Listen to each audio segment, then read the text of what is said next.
Okay, let's dive into something that really caught my eye when I saw the sources you sent over. Ah, yes. It's about this battery technology that sounds like it could actually be a game changer, not just, a small tweak, but maybe something with really big implications. Definitely. Thinking about sustainability and, well, the future of how we power things. And yes, electric vehicles, which I know is a big interest for you. Absolutely. It ties right in. So what we have here is this collection of articles, some research notes, all zeroing in on aluminum ion batteries. Right. We're going to unpack what this material says about, well, their potential green credentials compared to lithium ion, see who's actually pushing this tech forward, and get a realistic sense of where things stand right now, mid-2025. Yeah, my goal here is really to pull out the key stuff, the things you really need to grasp. What are they? Why are they interesting? And crucially, what are the real roadblocks? So if you're into new tech or maybe thinking about sustainable energy or just wondering how that future electric car might charge, well, this dive should be right up your alley. It really gets to some core questions about energy storage and its impact. So let's jump straight to the why. Why are aluminum ion batteries even making waves? The sources seem to build a strong case around sustainability. What's the story there compared to, say, the lithium ion batteries and everything today? Well, the main argument based on this material is that aluminum ion tech lets us sidestep the pretty significant environmental baggage that comes with getting lithium out of the ground. Okay, tell me more. What are those environmental problems with lithium that the sources detail? Well, first off, lithium isn't exactly easy to find everywhere, and the extraction process itself is pretty tough on the planet. The sources point to big issues like deforestation, soil erosion, even water contamination risks. Water contamination, that's definitely concerning. It is. And it's not just the risk of pollution, it's the sheer amount of water needed. The floods are cited are frankly staggering, something like up to 1.8 million liters of water Whoa. to get just 1 ton of lithium. 1.8 million liters for a single ton. That's hard to even picture. And this often happens in places that are already dry, right? Exactly. Places like the Atacama Desert in Chile are mentioned. Using that kind of water volume there has direct knock-on effects for local communities, for fragile ecosystems. The material even mentions it could worsen desertification. So it's not just an industrial thing, it ripples outwards. What about the carbon footprint, climate change impact? That's another point raised. Extracting and processing lithium generates significant CO2 emissions. And well, as battery demand booms, so does that CO2 output. It's a growing problem. Okay, that paints a pretty clear picture of the challenges with lithium. So how does aluminum ion compare based on what we've read? How does it avoid all that? Well, the fundamental difference is the core material. Aluminum ion uses aluminum, obviously, as the main charge carrier, so it completely bypasses the need for lithium mining altogether. That sounds like a massive win right from the start. It really does seem to be. Aluminum is one of the most abundant elements in the Earth's crust, much easier to get hold of. Right. This means the extraction process is generally much less damaging, uses dramatically less water, and just has a far lower environmental impact overall compared to lithium. And lower CO2 emissions too, presumably? Potentially much lower, yeah, especially from processing the raw materials, according to these sources. What about when the battery reaches the end of its life? Recycling's a huge topic now. Another key point highlighted here. Aluminum is just way easier and cheaper to recycle than lithium currently is. That improves the whole life cycle sustainability picture quite a bit. Okay, so if you just look at the materials, where they come from, what it takes to get them, what happens after aluminum ion looks much more sustainable based on this info. That's the clear message coming through, yes. It offers a potential route to seriously reduce the environmental cost of making batteries. That definitely makes sense as a driving force. So with that potential, who's actually trying to make this happen? Take it beyond the lab. Where's the action? Well, the sources suggest there's quite a bit of advanced development underway. They specifically mention activity in places like China and Australia. Okay. When you think batteries globally, you immediately think of the giants, right? CATL, BYD.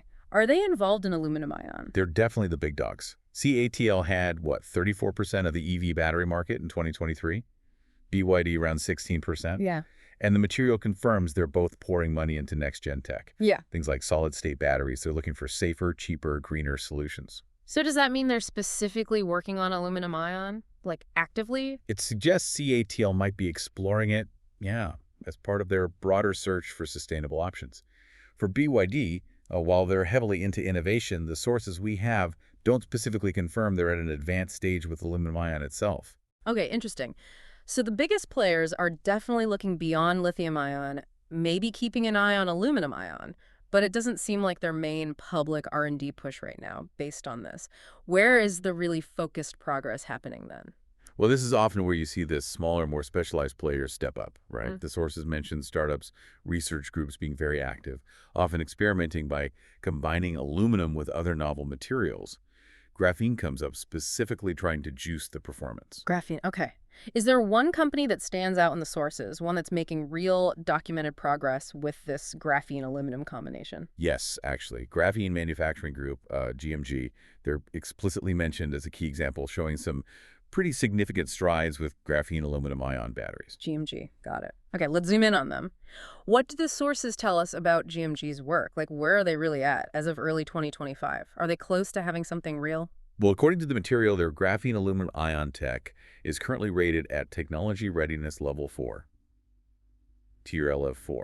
TRL4. Okay, remind me, what does TRL4 actually mean in practice? TRL-4 basically means they've validated the core technology in a lab setting. It works on the bench, Right. which is a critical step, absolutely. But it's still a way off from, factory scale production. The sources say GMG is actively working to push that towards TRL-7 or 8. Which is? That's the demonstration and pre-production phase. Yeah. And they're collaborating with the Battery Innovation Center, BIC, in Indiana, in the U.S., to help them get there faster. Working with a dedicated center like BIC sounds like a smart move for scaling up. Have they hit any tangible milestones recently? Yes, the sources flag a significant one from February 2024.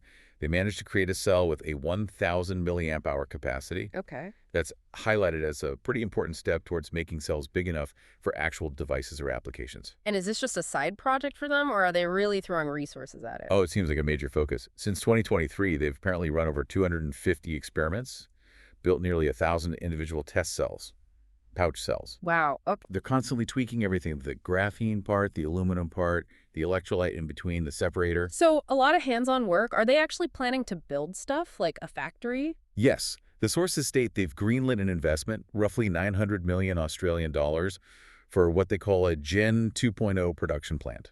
AUD 900 million. And when is this supposed to happen? The target operational date mentioned is by June 2026. June 2026? That's surprisingly soon. What kind of production volume are we talking about initially? Is it going to flood the market? No, not initially. The capacity mentioned is quite small to start around 1 ton per year, Okay, 1 ton. which really suggests this first plant is more about process validation, quality control, maybe supplying some early niche customers, not mass market volume straight away. Right, makes sense. Prove it out first. So they're building the facility, running loads of tests. Let's talk performance. What do the sources say about how these GMG batteries actually perform? They list some really eye-catching numbers. Very high power density is claimed up to 7,000 watts per kilogram. 7,000 WkG. Hang on. That sounds like you could charge or discharge energy incredibly quickly. Exactly. And that connects directly to something potentially huge, especially for the EV world you follow. Yeah. Extremely fast charging. The claim in the sources is charging speeds up to 70 times faster than conventional lithium batteries. 70 times. Did I hear that right? Somewhere. 70? That's the figure cited, yes. Up to 70 times. That's revolutionary if it holds up. I mean, imagine pulling into a charger and being full in literally minutes, not, half an hour or an hour. That would completely transform the electric car experience. It absolutely would be a paradigm shift, assuming it scales and integrates effectively. The sources also mention safety advantages, low fire risk, apparently, and they don't need the kind of complex, heavy cooling systems many lithium packs require. Okay, so super fast charging, high power output, safer. This is sounding almost too good. There must be a catch, right? What's the trade-off the sources mention? There is a significant one, yes, especially for things like long-range EVs or maybe devices you want to last all day. The sources are quite clear. The current energy density is still quite a bit lower than the best lithium-ion cells out there today. Energy density, meaning how much energy it stores per unit of weight. Exactly. How much lower are we talking? The sources quote a figure around 150 to 160 watt-hours per kilogram for GMG's current tech. Okay. And they compare that to, say, high-performance lithium-ion like Tesla uses, which is cited as being around 260 weight each kilogram. Ah, okay. So quite a gap. Per kilo, it holds significantly less juice. For an EV, that translates to either noticeably less range or needing a much bigger, heavier battery pack to match a lithium one. That's a major hurdle. It is the key challenge highlighted. And the sources do state GMG is actively working on this, looking at nanotech, optimizing the electrolyte, trying to push that energy density figure up. Got it. So amazing speed and power, but storing enough energy is the current bottleneck. Are they partnering with anyone else besides BIC? Yeah, ongoing work with the University of Queensland for research is mentioned. And importantly, an agreement with Rio Tinto. Rio Tinto, the huge mining company. That's the one. For potential development collaboration and eventually commercialization. Okay, so summing up GMG based on this material, lab validation done, key milestones like that 1,000 millicolor cell achieved, pilot plant planned for 2026. Incredible potential for charging speed and power, but wrestling with that energy density challenge to be truly competitive in all areas. That sums up the picture presented quite well. Clearly an advanced development, tangible steps forward, but not quite ready for prime-time industrial scale yet. Which brings us back to the wider view of aluminum-ion. We've seen the strong sustainability angle, the big players watching, innovators like GMG making real progress with specific strengths but also clear challenges. So overall, what are the main hurdles this whole technology needs to overcome to properly compete with lithium-ion, according to these sources? Well, the key ones, as we saw with GMG, really seem to be boosting that energy density across the board to make it viable for more applications, and then proving it can be made cost-effectively at massive scale. Right. Cost is always king in the end. Pretty much. And overcoming those hurdles means that, despite all the potential, we probably shouldn't expect aluminum-ion to just sweep lithium-ion aside overnight. No, the sources definitely don't suggest that. They stress it's still a technology on a development path. It needs to mature, needs to solve these specific technical and manufacturing challenges to fully compete in all the different markets: EVs, grid storage, phones, laptops, everything. That makes total sense. This kind of fundamental development just takes time and serious investment. Okay, so let's circle back to why this matters for you listening right now. Well, it matters because it shows the search for better energy storage is very much alive and kicking. Innovation like this is directly trying to address the environmental downsides of what we use now. So if sustainability is something you care about, this offers a glimpse of a potentially much greener path, one less reliant on materials like lithium. And if you're excited about where EVs are heading, better performance, convenience, this deep dive shows real potential for disruptive changes. Imagine cars charging in minutes, potentially safer too. It highlights that the future probably isn't just tweaking lithium-ion forever. It involves exploring entirely different chemistries. Yeah, it reinforces the idea that the future energy storage landscape might be quite diverse. Different batteries optimized for different things, maybe one for raw power, one for maximum energy storage, one for lowest cost, one for sustainability. Not a one-size-fits-all solution. This has been genuinely fascinating. A really good look at aluminum-ion. We've covered the strong environmental arguments, especially around resources and water. We've seen how the big players are watching. But focused innovation seems to be coming from companies like GMG, often using novel combinations like graphene aluminum. And we really drilled down into GMG's progress. The lab validation, the plant they're building, that incredible fast charging potential, but also that critical energy density challenge they still need to crack. If you found this breakdown interesting, please do hit that like button. Yeah, and maybe subscribe. It lets us know you appreciate these deep dives and helps us keep bringing them to you. Definitely. So, aluminum-ion. Significant promise, driven by sustainability and performance moving forward, but with hurdles still ahead. It's a classic technology development story playing out right now. Huge potential meets real-world engineering and economic challenges. So here's a final thought to chew on.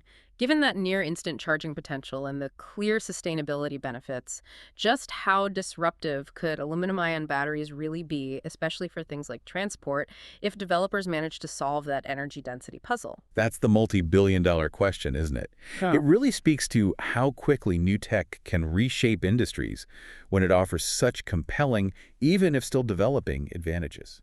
Something we'll definitely be keeping an eye on. Thanks for tuning in to this deep dive.